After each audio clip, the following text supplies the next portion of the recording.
ನಿಮ್ ಬೈಕ್ ಯಾವಾಗ್ಲೂ ಸ್ಮೂತ್ ಆಗಿ ಓಡ್ಬೇಕಾ? ಸರ್ವಿಸ್ ಸೆಂಟರ್ಗೆ ಹೋಗೋ ಮುಂಚೆ ಈ 10 ಮೇಂಟೆನೆನ್ಸ್ ಚೆಕ್ಸ್ ಅನ್ನು ಮನೆಯಲ್ಲೇ ಮಾಡಬಹುದು. ಮೊದಲನೇದು ಎಂಜಿನ್ ಆಯಿಲ್.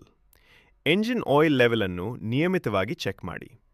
ಸರಿಯಾದ ಸಮಯಕ್ಕೆ ಎಂಜಿನ್ ಆಯಿಲ್ ಚೇಂಜ್ ಮಾಡಿದ್ರೆ ಎಂಜಿನ್ ಲೈಫ್ ಕೂಡ ಹೆಚ್ಚಾಗ್ತದೆ. ಎರಡನೇದು air filter. Dirty air filter ಇದ್ರೆ ಪಿಕಪ್ ಮತ್ತು ಮೈಲೇಜ್ ಎರಡೂ ಕಡಿಮೆ ಆಗ್ಬೋದು. ಆದ್ದರಿಂದ ಏರ್ ಫಿಲ್ಟರ್ ಅನ್ನು ರಿಮೂವ್ ಮಾಡಿ ಮನೆಯಲ್ಲಿ ಕ್ಲೀನ್ ಮಾಡಿ ಅಥವಾ ಅಗತ್ಯವಿದ್ರೆ ರಿಪ್ಲೇಸ್ ಮಾಡಿ. ಮೂರನೇದು ಬ್ರೇಕ್ಸ್. ಬ್ರೇಕ್ ಪ್ಯಾಡ್ಸ್ ಮತ್ತು ಬ್ರೇಕ್ ಫ್ಲೂಯಿಡ್ ಅನ್ನು ನಿಯಮಿತವಾಗಿ ಚೆಕ್ ಮಾಡಿ. ಬ್ರೇಕ್ಸ್ ನಿಮ್ಮ ಸೇಫ್ಟಿಗೆ ಅತ್ಯಂತ ಮುಖ್ಯ. ನಾಲ್ಕನೇದು ಚೈನ್ ಮೇಂಟೆನೆನ್ಸ್. ಚೈನ್ ಅನ್ನು ಕ್ಲೀನ್ ಮಾಡಿ. ಸರಿಯಾದ ಸಮಯಕ್ಕೆ ಚೈನ್ ಲೂಬ್ ಅಪ್ಲೈ ಮಾಡಿ. ಡ್ರೈ ಚೈನ್ ಇದ್ರೆ ಚೈನ್ ಮತ್ತು ಸ್ಪ್ರಾಕೆಟ್ ಬೇಗ ವೇರ್ ಆಗ್ತವೆ. ಐದನೇದು ಲೈಟ್ ಪ್ರೆಷರ್. ತಪ್ಪಾದ ಟೈರ್ ಪ್ರೆಷರ್ ಇದ್ರೆ ಮೈಲೇಜ್ ಕಡಿಮೆ ಆಗ್ತದೆ. ಟೈರ್ ಕೂಡ ಬೇಗ ಹಾಳಾಗ್ತದೆ. ಆದ್ದರಿಂದ ವಾರಕ್ಕೆ ಒಮ್ಮೆ ಟೈರ್ ಪ್ರೆಷರ್ ಚೆಕ್ ಮಾಡಿ. ಆರನೇದು battery.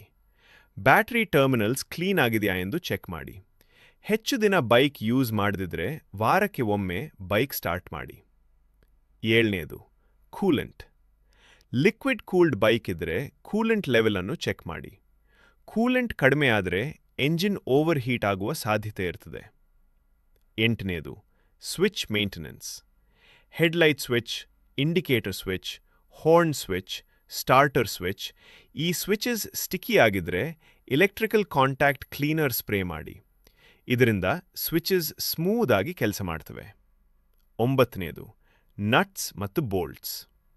Handle bar, mirrors, foot pegs ಮತ್ತು ಪ್ರಮುಖ ನಟ್ಸ್ ಮತ್ತು ಬೋಲ್ಟ್ಸ್ ಲೂಸ್ ಆಗಿದೆಯೇ ಎಂದು ಚೆಕ್ ಮಾಡಿ.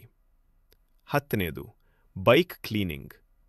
ಬೈಕ್ ವಾಶ್ ಮಾಡಿದ ನಂತರ ಚೈನ್ ಅನ್ನು ಡ್ರೈ ಮಾಡಿ, ಚೈನ್ ಲೂಬ್ ಅಪ್ಲೈ ಮಾಡಿ. ಕ್ಲೀನ್ ಬೈಕ್ ಅಂದರೆ ಪ್ರಾಬ್ಲಮ್ಸ್ ಕೂಡ ಬೇಗ ಗೊತ್ತಾಗ್ತವೆ. ಈ 10 ಮೇಂಟೆನೆನ್ಸ್ ಚೆಕ್ಸ್ ಅನ್ನು ನಿಯಮಿತವಾಗಿ ಮಾಡಿದ್ರೆ ನಿಮ್ಮ ಬೈಕ್ ಉತ್ತಮ ಕಂಡೀಷನ್ನಲ್ಲಿ ಹೆಚ್ಚು ದಿನ ಇರ್ತದೆ. ಇನ್ನಷ್ಟು ಬೈಕ್ ರಿಲೇಟೆಡ್ ಟಿಪ್ಸ್ಗಾಗಿ ಬೈಕ್ ಟೆಕ್ 21 ಅನ್ನು ಫಾಲೋ ಮಾಡಿ.